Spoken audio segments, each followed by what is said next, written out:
মায়ের কথা শোন কৃষ্ণ, এতে তোরও ভালো হবে, লাজুরও ভালো হবে। আমাকে এসব বলে কোনো লাভ নেই জেঠুমনি। আমি নিজের সুবিধার্থে এমন কোনো কাজ করব না যেটাতে লাজু ভেসে যাক। আমি সরি জেঠুমনি। কিন্তু ওরা যদি সত্যি থানা পুলিশ করে?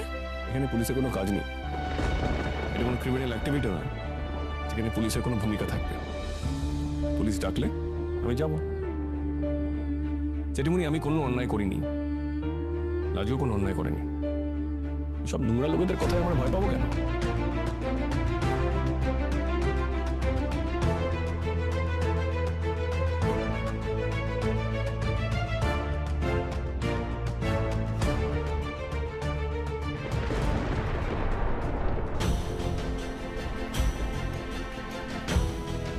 সুদেবের এত সাহস আমাকে ভয় দেখাতে এসছে? আমার মা বাবাকে নিয়ে এসছে আমাকে শাসাতে?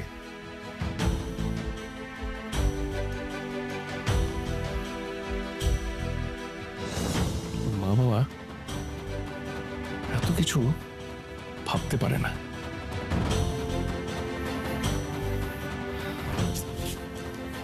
আচ্ছা, ওরা যদি লাজুর হোস্টেলে কি ঝামেলা করে? কি বিচ্ছিরি ব্যাপার হবে। ওর কলেজে, ওর হোস্টেল, ওটা সম্মান আছে, ওর পরিচিতি আছে, সব মাটিতে মিশে যাবে। লাজু তোদের সামনে কিছু কথা বলতে পারবে না। ওই অসভ্য অশিক্ষিত লোকগুলো সিন ক্রিয়েট করলে লাজুকে কলেজ থেকে বার করবে। আমাকে একবার লাজুকে ফোন করে বলে দেবো যে ওরা আসছে, যেন কিছু কথা না বলে ওদের সাথে।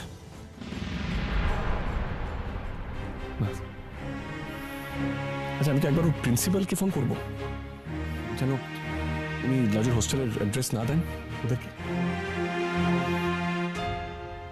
না, সেটা আমি বললে ঠিক না। ওর হাজবেন্ডকে ঠিকানা দেবেন না বললে প্রিন্সিপাল ম্যাডাম অনেক কিছু স্পেকুলেট করতে থাকবে। আমাকে লাজুকে বলতে হবে ওর হোস্টেলের ঠিকানা না বলতে। সে হয়তো লাজু এতক্ষণে দিয়েও দিয়েছে। না, কিছুতেই লাজুকে নিজের মতন বাঁচতে দেবে না, ওকে নিজের জীবনে এগোতে দেবে না।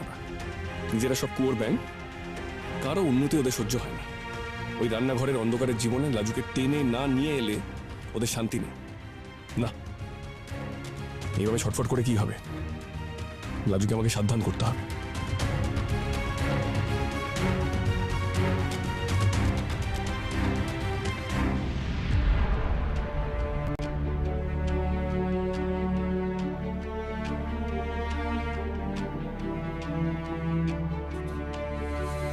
ফোনটা বেজে গেল, হয়তো সাইলেন্ট করা আছে। এখন তো ক্লাসের টাইম, লাজু নিশ্চয়ই ক্লাসে আছে। কি করি এখন?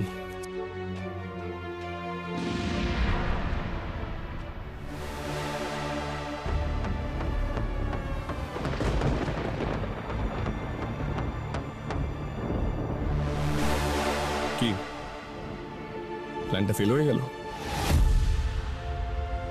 আচ্ছা, এরকম বোকার মতন প্ল্যান তুমি করলে কি করে বলো তো? তোমার মনে হলো যে ওই ইডিয়েটটা নিজের বাড়ির লোককে নিয়ে এসে গলা তুলে চারটে স্টুপিড কথা বলে যাবে আর আমি ভয় পেয়ে লাজুর সঙ্গে সম্পর্ক রাখবো না?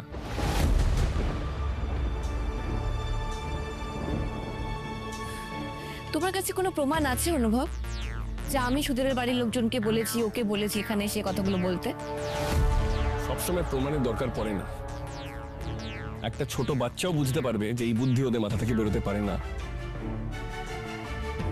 অনুভব, তোমার কাছে প্রমাণ নেই, প্লিজ অবান্তর কথা বলো না। তোমার মুখে কথাগুলো মানায় না। খুনি যখন খুন করে তখন সে সাক্ষীকে সামনে দাঁড়িয়ে রেখে খুন করে না, তাও সে ধরা পড়ে। আর ধরা পড়ুক বা না পড়ুক, সে যে খুনি সেই কথাটা সত্যি থেকে যায়।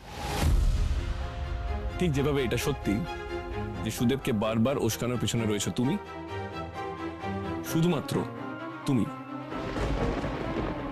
কি ভেবেছো তুমি এই লাজুকে আমার কাছ থেকে সরিয়ে দিতে পারলে তুমি জিতে যাবে? আমাকে তুমি গ্রাস করে নিতে পারবে? মূলতা, দিবার স্বপ্ন দেখা ছেড়ে দাও।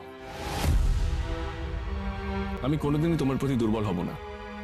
এবং এসব শাসানি হুমকি চাতুরি এসব করে না তুমি আমার চোখে আরো ঘৃণার পাত্রী হয়ে উঠছো। আর মিনিমাম ভদ্রতাটুকু আমি তোমার সঙ্গে করতে পারছি না। করো না, আমার তোমার প্রতি কোনো এক্সপেকটেশনই নেই, নট এট অল।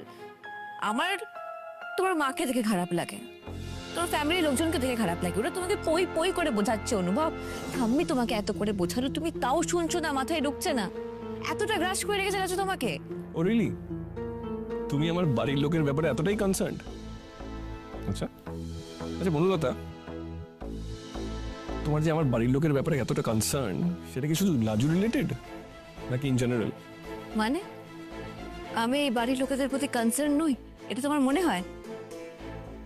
দেখো অনুভব, তুমি এটা বিশ্বাস করো বা নাই করো, এই বাড়িটাকে আমি নিজের বাড়িই মনে করি, আর এই বাড়ির লোকজনদের আমি নিজের লোক বলে রেসপেক্ট করি। তাই এই বাড়ির সম্পত্তি তুমি নিজের মনে করে চুরি করে বিক্রি করে দিয়ে এলে? ও চুরি কি বলছে, নিজেদের লোকের জিনিসটা তো নিজেরই, তাই না? সেটা নেবা তো আর চুরি বলা যায় না। দেখেছো দেখেছো অনুভব, তুমি আবার আবার সেই তুমি ঘুরে ফিরে আমাকে ভিলেন না বানিয়ে ছাড়বে না, আমাকে অপমান না করে ছাড়বে না। আরে বাবা হ্যাঁ, আমি একটা ভুল করেছিলাম, একটা ভুল মানুষকে ভালোবেসে ফেলেছিলাম বিয়ের আগে, আমি কি করে জানবো? তার জন্য কি আমার কম ক্ষতি হয়নি? আমি কি কম খেসারও দিইনি? অনেক খেসারও দিয়েছি আমি অনুভব, কিন্তু আজকে দিনে দাঁড়িয়ে না আমার অপরাধটা তোমার অপরাধের কারণে ছোট লাগে, অনেক ছোট লাগে। তুমি নিজেকে দেখো অনুভব, নিজেকে দেখো। আমি বিয়ের আগে একটা ভুল করেছিলাম, সেটা তুমি আজ অব্দি ক্ষমা করতে পারোনি, ভুলে যেতে পারোনি। আর আমি, আমাদের বিয়ের পর আমরা বিবাহিত অনুভব, তারপরও তোমার একটা অবৈধ সম্পর্ক, তার প্রতি ভালোবাসা, তার প্রতি বাড়াবাড়ি আমি দিনের পর দিন সহ্য করে যাচ্ছি, আমি তাও সংসার করতে চাইছি এখনো। বনলতা, তোমাকে কে বলেছে ওই ময়ূকের সঙ্গে তোমার সম্পর্কটা অপরাধ? কে বলেছেন ভুলে যেতে পারিনি? এখন তুমি যাদেরকে পরিবার বলে রেসপেক্ট করছো, মনে করো তুমি তাদের সঙ্গে কি করেছিলে, আর এখন একটা নিরীহ মেয়ের সঙ্গে তুমি কি করছো। যাকে অনেকবার অনেকভাবে আমাদের মধ্যে এই নিয়ে কথা হয়ে গেছে, আমি আর এই নিয়ে কথা বলতে চাই না। কিন্তু একটা কথা শুনে রাখো, এইসব মিন মাইন্ডেড কাজ করে তুমি কিন্তু কাউকে কিছু হেল্প করছো না। লাজু পড়াশোনাটা করে যাবে, যতই প্রতিকূলতা আসুক লাজু সবকিছুর মোকাবেলা করবে। তোমার এই ইডিয়েট সুদেবকে নিয়ে ওপেন চ্যালেঞ্জ দিচ্ছি, আর তোমাকেও বলে রাখছি, লাজুর কোনো ক্ষতি আমি তোমাদেরকে করতে দেব না। লাজুর ডাক্তার হবে, কলকাতা থেকেই হবে। আর হ্যাঁ, ওর যদি হোস্টেলে কোনো অসুবিধা হয়, দরকার পড়লে এই বাড়িতে এসে থাকবে। এটা আমার চ্যালেঞ্জ, এটা আমার চ্যালেঞ্জ রইল তোমার এই ইডিয়েট সুদেবের জন্য। পারলে তোমরা দুজনে মিলে স্কিম করে ওকে আটকাও।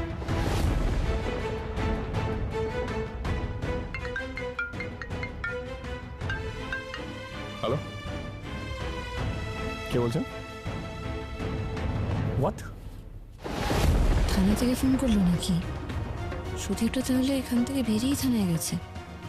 আমি আসছি, I am reaching in 15 minutes. হ্যাঁ, থানা থেকে ফোন এসেছিল?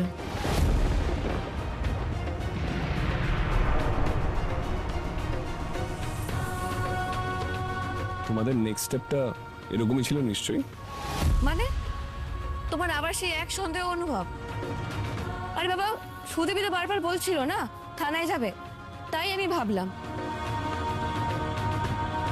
কৃষ্ণ,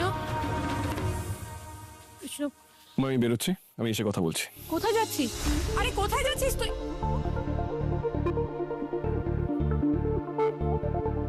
কৃষ্ণভাবে কোথায় বেরিয়ে গেল বনলতা? আমায় কিছু বলে না তোমার ছেলে আন্টি। আমি জিজ্ঞেস করলাম কোথায় যাচ্ছ, চারটে কাট কথা বলে চলে গেল। তোমার সাথে সহজভাবে কথা বলার মতো সহজ সম্পর্ক রাখার উপায় তুমি রেখেছো? হ্যাঁ, সম্পর্কটা তো নিজের হাতেই নষ্ট করেছো। নষ্ট করিনি আমি, বিশ্বাস করো। কোনো সম্পর্ক আমাদের মধ্যে তৈরি হয়নি যেটা আমি নষ্ট করো। যাকে আমার মনে হলো ওর থানা থেকে ফোন এসেছিল, থানায় গেল।